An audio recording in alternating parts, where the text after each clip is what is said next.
all in.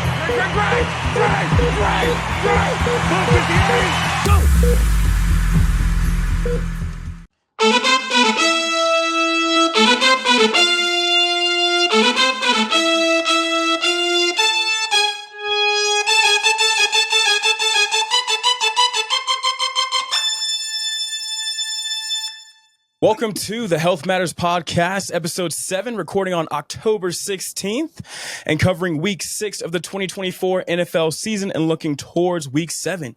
We got the classic predictors in the building today. We got Dr. Preventure, world-renowned orthopedic surgeon, the GOAT, Zajac, Nate Dogg, predictor extraordinaire, and your boy, J Rock. Let's pop right into the Rod Zone. Go! Welcome to the Rod Zone. Unfortunately, my Gamecocks couldn't finish out the game against Zajac's Alabama squad, but former Gamecock Spencer Rattler did get his first rookie start for the Saints, and Drake May also got his first start for the Patriots. Both ended up losing in the end, but played decent games on both their ends. Our Frozone take from last week did hold strong as Drake was taking a lot of defensive pressure from the Texans. King Henry absolutely mauled his Wheaties against the Commanders and went absolutely ballistic. He now leads the NFL in carries, yards, and touchdowns. Amari Cooper was traded from the Browns to the Bills, which is a big blow to an already drowning Browns team. The Lions showed zero mercy against the Cowboys, destroying them 47-9. Jerry Jones is not handling the loss well and has threatened a random journalist to be fired for his simply doing his job. Speaking of getting fired, fans were chanting "Fire Sirianni" during the Browns game, and Nick Sirianni was seen arguing with his own Eagles fans after the match. Personally, I think that Nick's need to keep his eyes on the field, as the Eagles have not beaten a team by more than one score since October 2023 against the Dolphins. The 49ers signed Matthew Wright, a legit rocket scientist, to be their kicker since Jake Moody was injured, and it's been a tough week for Oscar Rogers and the Jets. Robert Saleh was escorted out the building. Greg the Leg knocked it off the post twice, but at least they now have Devontae Adams, and they can pretend like they have a chance at winning the Super Bowl. Let's get right into the new injuries of the week. Go! Tyler, we got a lot of hamstrings on the docket this week. Give us a couple of the names that have had some hamstring injuries. Yeah, so J-Rock, we talked about it last week, a few different hamstring injuries then, and all the guys who've been on this injury report this year with this injury. Now you can add Jerome Ford, the running back for the Browns, Dallas Goedert, the tight end for the Eagles, Travis Etienne, the Jags running back, and Jamel Dean, Buccaneers cornerback. Doc, I mean, these are different positions we're seeing at. A lot of them are skill players, not as many linemen, though there are some on the list as well, but a lot of skill players, cornerbacks, tight ends, wide receivers. Is this injury going to act the same for all those different positions, or is it going to be a little bit different between them? Tyler, it's different. You're exactly right. Wide receiver, corner, some of these skills, say in that defensive area, look what you have to do. You got to be explosive. You got to cut. You're running fast. You're going 22, 23 miles an hour. How do we know that? We got a catapult system that's embedded in the players' pads. We're able to track it. And that's where the Amazon Next Gen statistics come from and how fast these players are going. And with the explosion, the acceleration, meaning how fast you go from 0 to 22 miles an hour. It's actually quite impressive. The hamstring's super important in that, way different than, say, even a linebacker or offensive lineman, tackle, defensive lineman, etc. So, again, our data at thepredictors.com shows us differences in position, differences in recovery from hamstrings, and position highly matters. Position matters and health matters. A lot of concussions again this week as well. Tyler, what are your thoughts on some of the concussions that went down? Give us a little rundown on those. Yeah, one of the biggest ones, J-Rock, was Patrick Surtain. Obviously, he is one of, if not the best cornerback in the NFL, and he just got paid like it as well. So that is a huge hit for the Broncos. Marvin Harrison Jr., who obviously has been a standout rookie this season thus far, also had a concussion for the Cardinals. And Chris Olave, great Saints wide receiver. Obviously, they already have troubles at quarterback, so now they lose a top wide receiver, and that's very tough for them. You know, Doc, we talk about the Guardian caps. You've seen these. They allege that they can help reduce impact up to 33%. Now, a lot of that is in the slower athletes, high school athletes, not quite at the NFL level. However, they do say that a Guardian cap can reduce the severity of impact by 10% if one player is wearing it. Do you agree with this? Do you think concussions can be stopped, or is it just something that we can do just as much as they can do to prevent it at this point? Yeah, unfortunately, Tyler, the Guardian's a step and maybe a small one in the right direction, but it's not going to take away concussion. It's just the way it is. It's the way that the sport is, the way it's played. It's the way the unique aspects of tackling and hitting. And again, it's a lot of speed. And if you stand on the NFL sidelines, I remember my first game, it is fast. And you know that from being on Alabama, how fast these guys go, and that impulse loading, which means that really quick, fast loading is just not going to go away. You can soften the blow. You can put the cap on. If you look at the NFL data, meaning the NFL, shows that probably about 8 to 10% decrease in concussion number from camp, where a lot of people were wearing it. Now, what's happening is in the league right now during the season, you're seeing very few Guardian caps at this point, and the players have just sort of opted out for a variety of their own personal reasons, whether or not the data shows compelling results or not. With the Guardian caps, do you think a lot of players aren't wearing them just because of the cosmetics? I don't. It's really funny, J-Rock, that players have been through this for years. They've been playing in middle school, in high school, in college, and they just have a feel of what the helmet is. Now, what is happening is the NFL has an approved helmet list, and the top helmets that go through testing year after year after year, and every year, the NFL does some independent testing with it, with some labs out in some universities that they work closely with. The NFL finds out what those best impact helmets are. And so what we are seeing is a lot of players using those. But I do think there's a feel of it, and how the cap feels, or how the game feels, or how your overall play feels. And especially at the professional level, it's hard to make a switch if you haven't done it your entire training time by the time you get to the NFL.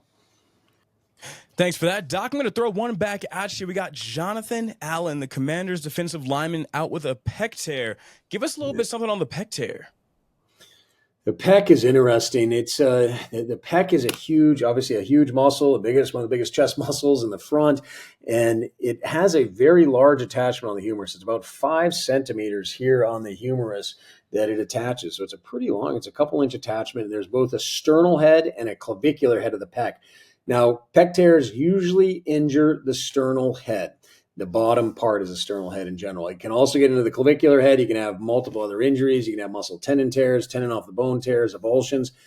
In general, the issue with a pec in the NFL is it's almost an injury of necessity for surgery, meaning the job of the NFL, getting strong, pressing, pushing, tackling with your arm out to the side like this, all of that is super important for the pec major muscle to be able to work. And so it's almost an injury of necessity that these are fixed universally in the NFL. Now, not everyone gets their pec fixed. Depends if you can have a muscle tendon tear, just a muscle strain. So not all pec injuries are created equal. But in general, these get surgery because it is so important part of the job because of the pressing, the tackling, the wrapping, internal rotation of the arm and pressing of the arm and forcefully pushing that is absolutely key for that pec muscle. Thanks for that, Doc. It's hard to say it with your chest with a pec tear. Nate, we got Dontavian Wicks out with a shoulder sprain. How's he looking? When may he come back? Yeah, J-Rock. Second year Packers wide receiver. And fellow University of Virginia academic weapon. Dontavian Wicks, he suffered a shoulder injury against the Cardinals on Sunday. And post-game, he mentioned this is probably just a shoulder sprain. And that he feels like he's day-to-day. So, Doc, would you expect this grade 1, grade 2 sprain? Think he'll come back Sunday? Yeah, I think we'll see him Sunday, Nate, maybe in a little bit of limited capacity, but this is something you can safely inject, take care of, pad, et cetera, just like we talked about. We'll see him back. Might not be his best performance. We're hoping so, but certainly by second week 8, we should see him in pro form. Fantastic. Moving on, Jaden Reed. Tyler, give us a little bit of something on his ankle injury. Do you think he's going to be coming back soon, or does it look a little more serious? Well, J-Rock, he was able to return to the game this past week with that injury, so that's good news. Now, we do know that these injuries can swell up. They can be more sore during the week, but I don't think it'll keep him out of week 7. However, the thing to know is that it could affect him in the game. He came back this past game, like we said, but I think he only had around 28 yards. He did find the end zone, which is great, but only about 28 yards. So that's something definitely to keep an eye on. Keep an eye on his practice reports, see how he's going through the week to see if he plays, which I think he will, but if that's going to affect him during the game. New fresh injury this week. We also have Aiden Hutchinson, defensive end for the Lions. He is the sack leader of the league with 7.5 sacks. He got a sack on Dak Prescott, but during the play, his own teammate McNeil's leg collided with his, and Aiden immediately took his gloves off when he hit the ground, and it did not look good. He underwent a successful surgery for the fracture in his leg on Monday. Doc, you had to have seen that footage. That was absolutely horrendous. Do you think that he can come back from this with a surgery that did go successfully in Dallas? Yeah, J-Rock, no question. He's going to be back. Reason is he broke his tibia and fibula. Very common injury actually in football. A lot of twisting, a lot of torque goes through that tibia. So he basically snapped it. I don't know exactly what they did, but in general, what we do is we put an intramedullary nail, or we do what we call nail the tibia. Sometimes you have to fix the fibula alongside that, but not always. Depends what's going on at the ankle joint. But usually just an IM nail, and these heal extremely well.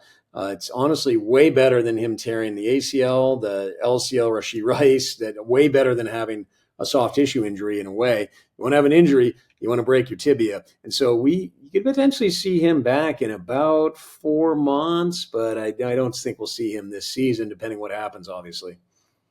Honestly, that's so good news to hear. Love that he can get back to the field. I myself have blown 2 ACLs and wish that I had broken a bone. So I'm glad that he didn't have that ligament tear, because that is a lot more serious. Nate, it looks like the Chargers are getting banged up. Give us a little info on them.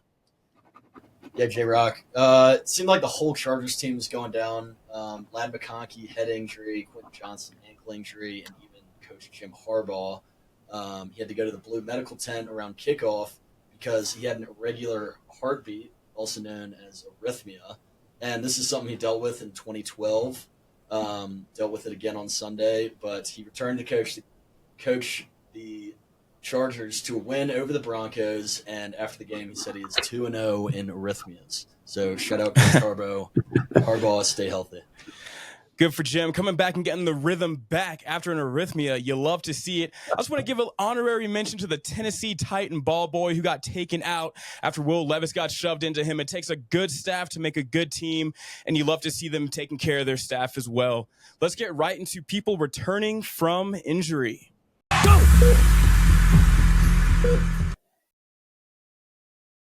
So a couple of players returning from injury. Nate, we got Joe Mixon, running back for the Texans. How's he looking, and do you think he's going to continue his momentum? Yeah, Joe Mixon, he had a big game on Sunday. He had 1 touchdown for 102 yards. He dealt with a high ankle sprain in week 2 after a controversial hip drop tackle that he was pretty upset about, but looking to have another big game against Green Bay on Sunday. Hopefully that happens for him. Tyler, Christian Watson, medial ankle sprain. How's he looking? Yeah, J-Rock. So he ended up coming this game with 3 receptions, 68 yards, and a touchdown.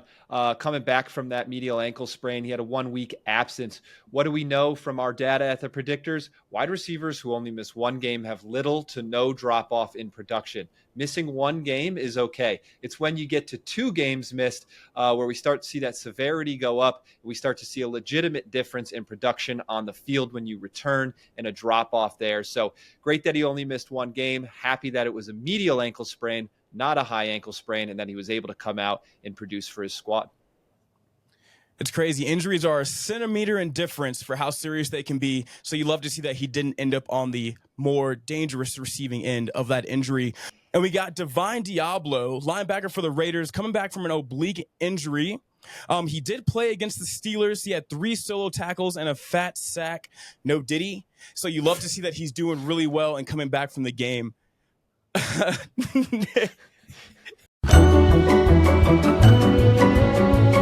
All right, Nate, we got Malik Neighbors coming back. How do you think he's going to do?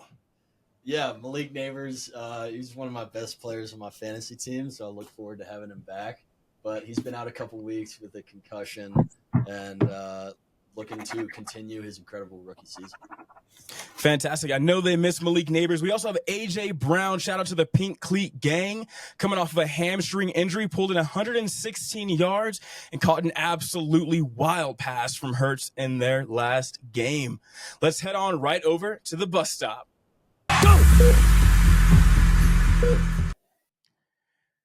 All right, Tyler, give us just a little bit on what we're looking at with the bus scores this week. How do you think things are going to play out? And do you see anything that's surprising on there to you? Yeah, well, J-Rock, obviously our bus scores, because we don't have the official injury reports, they're a little higher than they will be at the end of the week. However, the most surprising, well, I guess it's not too surprising, but the Philadelphia Eagles are still at the top. And like you said earlier, they keep barely winning. This is a team that is healthy. It is a team that is stacked with talent. They should be cruising through some of these teams that they have been barely able to get wins against. So that is something to watch. Hopefully that health score has been keeping them in it, but they need to really start producing more if they want to be a contender at the end of this season. Let's see that health go up, and hopefully the health will equal wins. Nate, how did the bus look for last week's games? J-Rock, the bus is rolling right now. Let's go. So we were 11 for 13 last week, 11 for 14 this past week, and it's only going to keep getting more accurate as, you know, we've had so many injuries this season. So trust the bus. Trust the bus, baby. Let's move on right to the Frozone take of the week. Go! Where is my super suit? Tyler, Frozone take of the week. We're looking to hear something that is not hot on the block. We're looking for something that is so cold it'll turn ice into snow.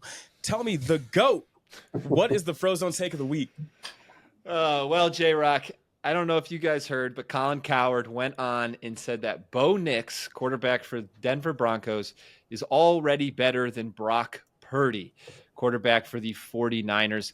He states that his data behind this is that Bo Nix only has Cortland Sutton and the ability to cross his fingers, while Brock Purdy has Deebo Samuel, Brandon Ayuk, Christian McCaffrey, and a ton of other weapons. And now I don't disagree with him that Brock Purdy has those weapons. However, to come out and say that Bo Nix is already better than Brock Purdy, when we know that Bo Nix loves to drop the ball off and let his wide receivers or running backs run with it, and that he gets a lot of yards from that. And we know that he's probably not even the best rookie in his own class right now with the way that Jaden Daniels has been playing for the Commanders is an absurd take to me. I just do not think that should be anywhere near what comes out of someone's mouth. So that is my Frozone take of the week, that Bo Nix is already better than Brock Purdy, a guy who led his team to the Super Bowl.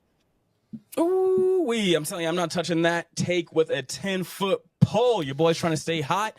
Let's head right to the games of the week. Go! Tyler, game of the week. Who should the people be watching? Well, this week, give me the Lions versus the Vikings. I think this is going to be a fantastic game. Of course, the Vikings are still undefeated after having the bye week last week, and the Lions are coming off of that massive win against the Cowboys. Couple things to look at is Minnesota, despite how well the Lions played last week, Minnesota is at home and they are a 2.5-point favorite right now. The Lions lost Aiden Hutchinson, which we talked about, the lead pass rusher in the NFL, with 7.5 sacks. And also, big thing to look at is, though the Lions just had that massive win, will they have a hangover like Alabama did after that Georgia win? Can they have a hangover when they come into this next game? Will they be able to play at their top level, or will they falter and lose to the Vikings? Honestly, you had to bring up Alabama, huh? Compare it. Yeah, well, they're not playing well. They deserve it. Personally, I think that's a great choice, man. It'd be crazy if the Lions beat the Vikings. I would say for my game of the week, we got the Chiefs 49ers. You already know what's going on. Super Bowl rematch. Chiefs are looking like they got Diddy on staff. They're a well-oiled machine.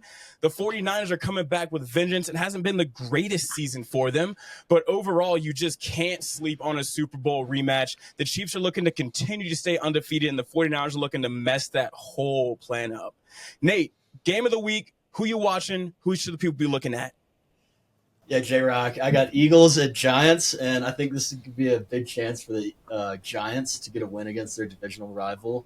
You got Nick Sirianni beefing with his own fans, and Malik Neighbors coming back. So I'm chanting Fire Nick right along with the Eagles fans. Ooh-wee! Doc saving the best for last. Game of the week, put the people on. Oh, J-Rock, this one's easy for me. Texans, Packers. Gonna be amazing. Actually playing Lambeau Field, 1 p.m. East Coast time game. We already talked about some of the injuries. We got Wicks. You got Jaden Reed. On the Texans side, you got Nico Collins, obviously on IR still. The hamstring just went on. Tunsil, the offensive tackle. Robert Woods, wide receiver.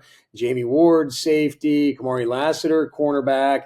Texans are pretty beat up, and the Packers are getting a little bit healthier, although their secondary got decimated. So from an injury standpoint, this game is very interesting to see how the coaches are going to monopolize on the secondary that's going to be absolutely much weaker for the Texans. Yet you're going to get CJ slinging some bombs out there against the Packers that actually have a pretty good secondary at this point. But this one's going to be a fun one. We got 4-2 against 5-1, and looking forward to that contest.